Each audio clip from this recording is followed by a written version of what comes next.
So welcome John Bailey here. He is the CEO of the Food Bank here in Regina and one of the past participants of the Queen City Marathon. Welcome, John. Thanks for having me. So we'll start here. And first question I have for you tonight is, tell us a little bit about yourself and your relationship with running. Well, as you mentioned, I'm John Bailey. I'm the CEO of the Regina Food Bank, and I've been running now for, about 15, 16 years. Sort of came from a background of sort of competitive team sports, and sort of once that career sort of ended, was looking for a different way to sort of get involved, and sort of started off just a recreational around Wascana Lake kind of runner, and probably around QCM 2 or 3. Decided that it might be cool to sort of enter a race for the first time. So sort of did some lead up races leading up to that first QCM half marathon, and sort of been hooked on the training and sort of the event and the community of sort of the events that happened, and now sort of with intermittent legs based on professional and family circumstances where I'll take some time off, but have been running pretty consistently and sort of done races all over Canada and the States, sort of going around and sort of doing it. Always at sort of a good recreational pace. I'm not necessarily in that competitive class in terms of time, but always sort of making sure I'm at least having showings that I feel are respectable in terms of time on course, that kind of stuff.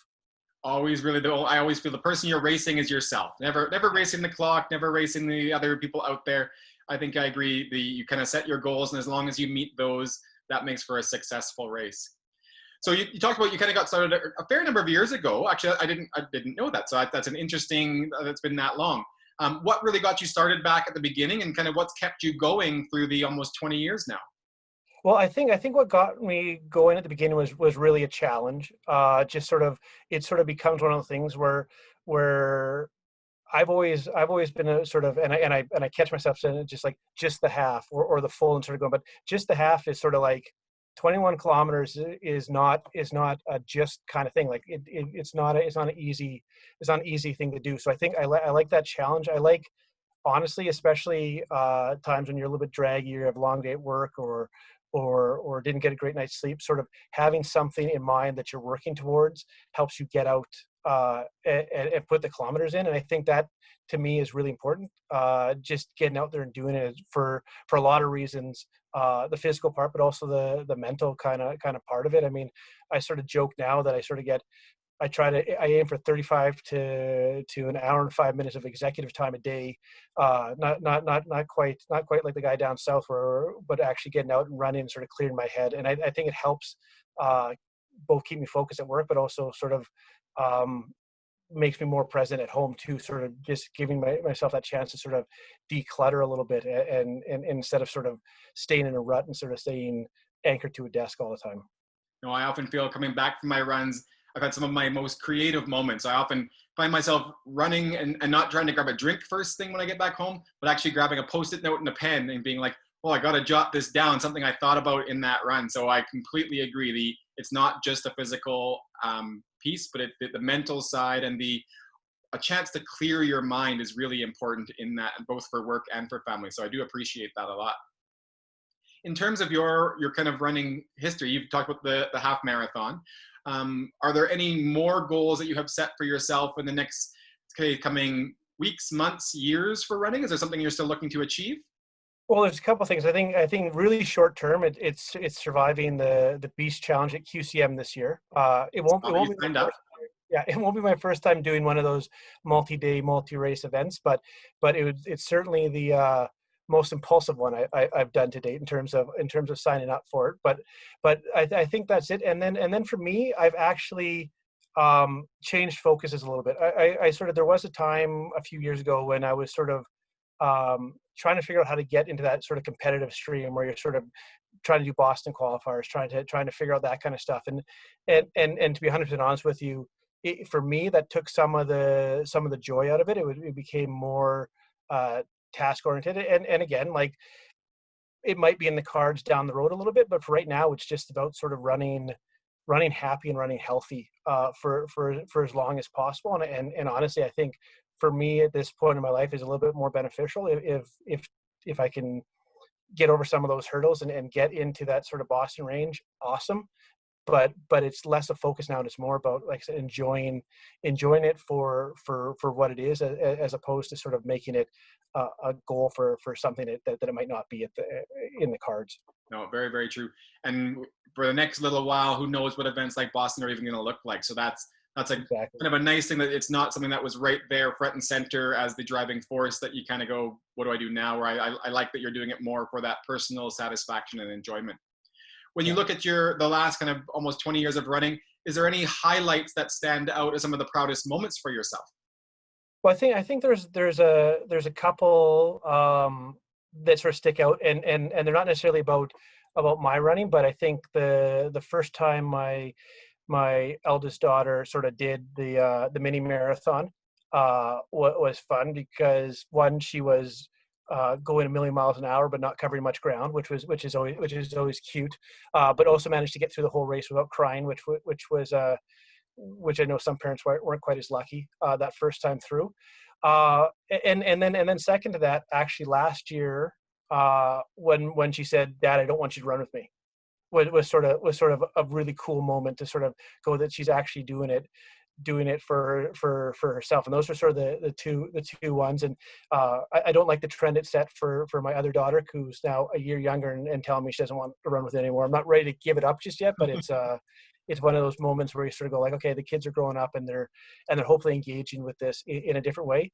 And then I'll say sort of the other sort of moment was sort of my first marathon finish, which would have been, 8-10 years ago. I was late signing up for the half marathon at QCM, and there's only marathons left, so I sort of said, okay, well, I guess I'm running a marathon this year.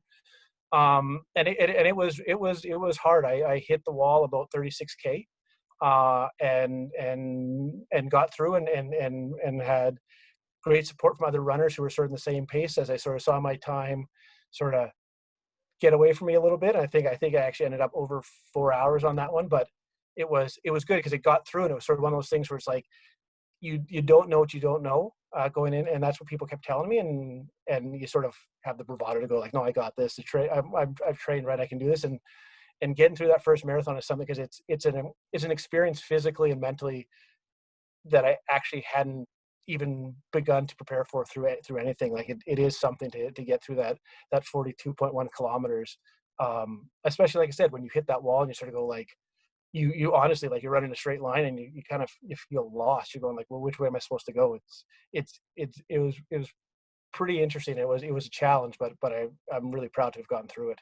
Well, and having completed a marathon, it definitely, at least in my view, makes people what I would consider elite athletes. So congratulations on that, for sure. I mean, I've had the pleasure, I guess, of completing a few myself.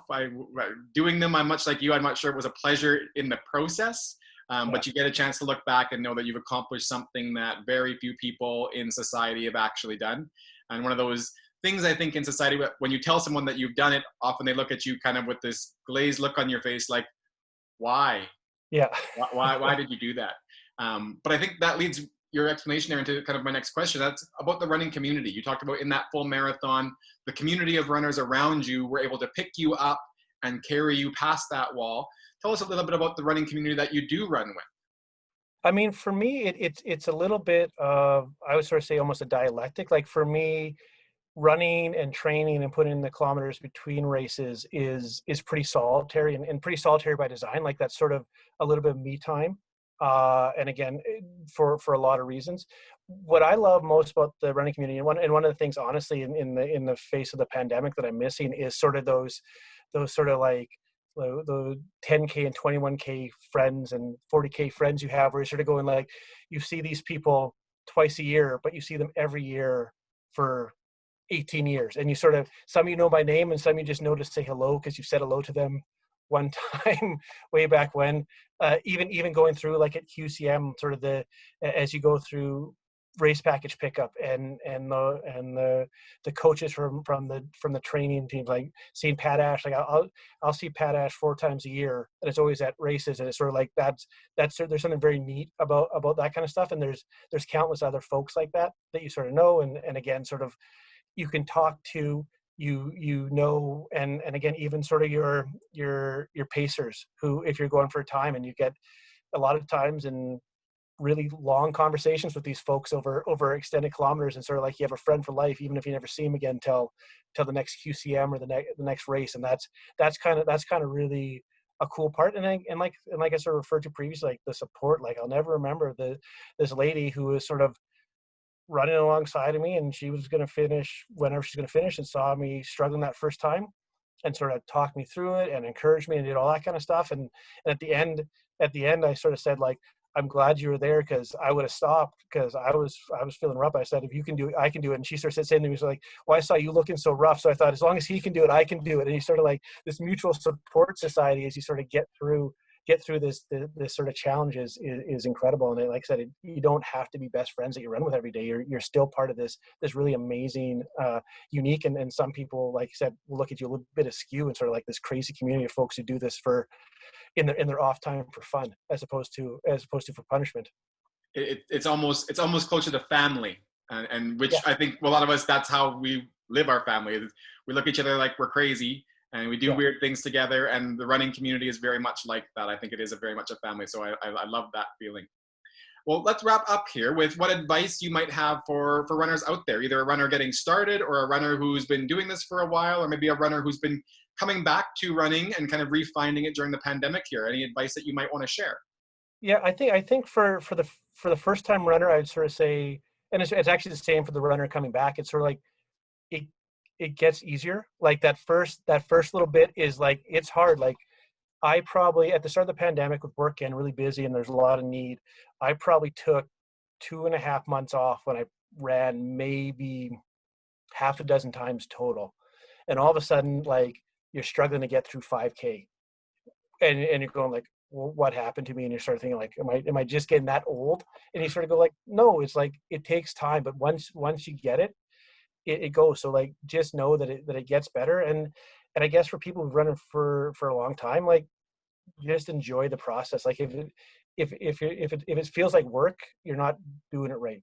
I think it's sort of like, enjoy it. I'll say for myself, like I said, I'm probably running 15 pounds heavier than I want to, but just being in that state where you're sort of relaxed and sort of going, it's not hurting time a ton, and it's not hurting enjoyment at all. And I think that's kind of part of it. It's sort of enjoy it. And again, it's something different. If you're a really competitive elite runner, you probably have a different set of motivations. But for sort of like whatever the weekend duffer equivalent of runners are, that are the majority of us, like, enjoy it, because it's fun and it's incredibly beneficial. But enjoy it for what it is, and enjoy it as a process. Well, and as a race director of races here in the city, those are the ones that I enjoy the most. It's the 99% of people who are out there for the fun. When they show up at races, they get a chance, to just go at their own pace. And I think that's great advice to be sharing with all of our runners that will be joining us hopefully through September and well into the future. So we'll wrap up here. Thank you very much, John, for your insight tonight and for sharing your stories about running. And I'm sure we will talk again soon. Absolutely looking forward to it.